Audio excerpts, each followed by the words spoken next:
Welcome to DEMOCREPUBLIX, where we cover the real news that matters to we the people. President Trump won re-election this weekend with his 4 executive orders.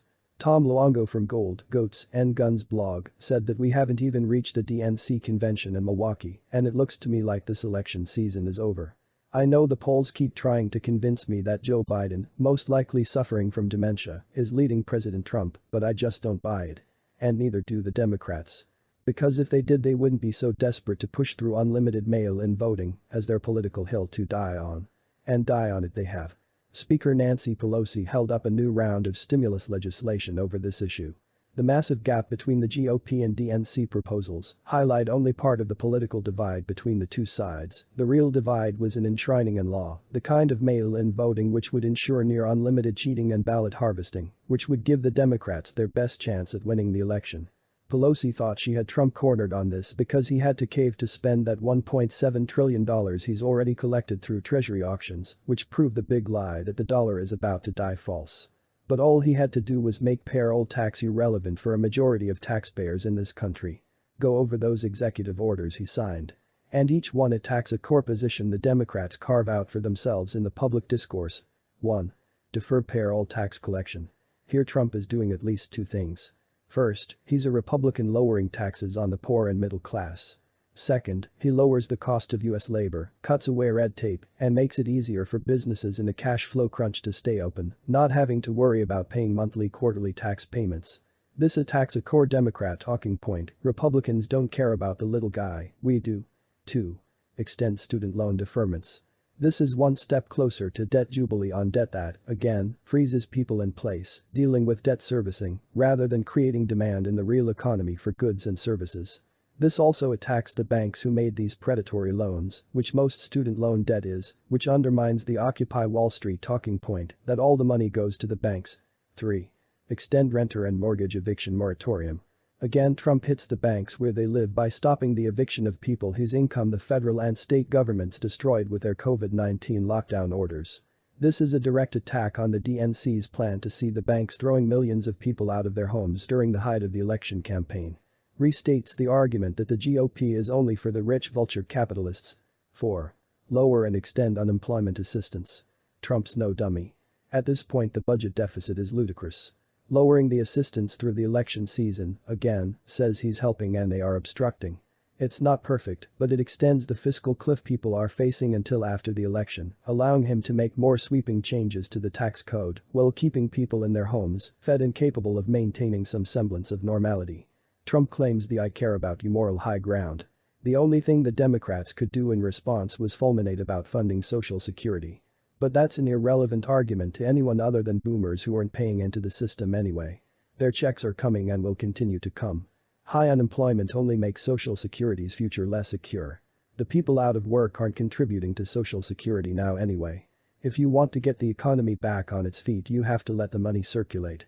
Removing the deduction from people's paychecks highlights for the poorest working people in this country just how much of a burden that 15% actually is on their ability to build wealth or even maintain a home. I never thought I'd see the day where an American president called the social engineers bluff about enforced retirement savings. Social Security is a pay-as-you-go death tax for so many people and a blatant wealth transfer system from younger generations to older ones. This depression will kill off a lot of people, including those Social Security recipients Andrew Cuomo effectively murdered in New York, before they collect on it.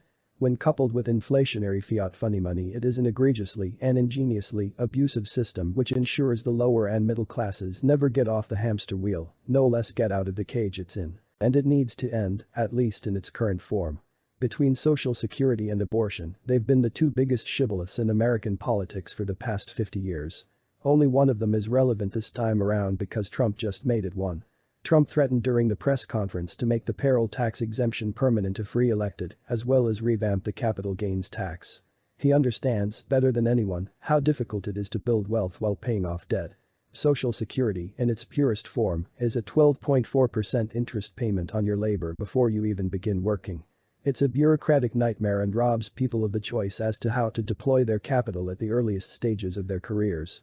Enforced savings for the future for people without a present is not just moronic, it's counterproductive. It's not disciplined, it's truly abusive. And once people see how much easier their lives are without carrying that burden before they make their first dollar, the more they will reject all of this social engineering on which the Democrats have based their entire political persona. This is the first step toward sunsetting the biggest unfunded liability in the US today. End the fiction that people like me will ever collect Social Security. Begin the hard political fight to face the reality of its insolvency and use the manufactured COVID-19 crisis to get that done. Local governments are out there today telling you to live in fear of a virus and that they can't protect your home from rioters and looters. The cops are overwhelmed and, worse, should be disbanded. And these are the same people who are also telling you that if you give them power over the federal government, they will take away all those guns you just bought to protect yourself. They are also the ones saying they can best safeguard your retirement by extracting 1/8 of your earnings before you ever show up to work for the first time. Moreover, next week they'll tell you something different because Trump took away another one of their talking points.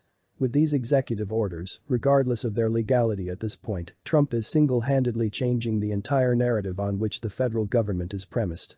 Between now and the election, the next narrative to fall will be the idea DNC is running a campaign for any other reason than for its leadership to stay out of jail for treason. But that narrative only sticks after Trump has made sure things don't get worse for those already abused by them. Let us know what you think. Leave your comments down below. Like, share and subscribe. And check out DEMOCREPUBLIX.com for the latest in news. Until next time. We live in a Orwellian nightmare.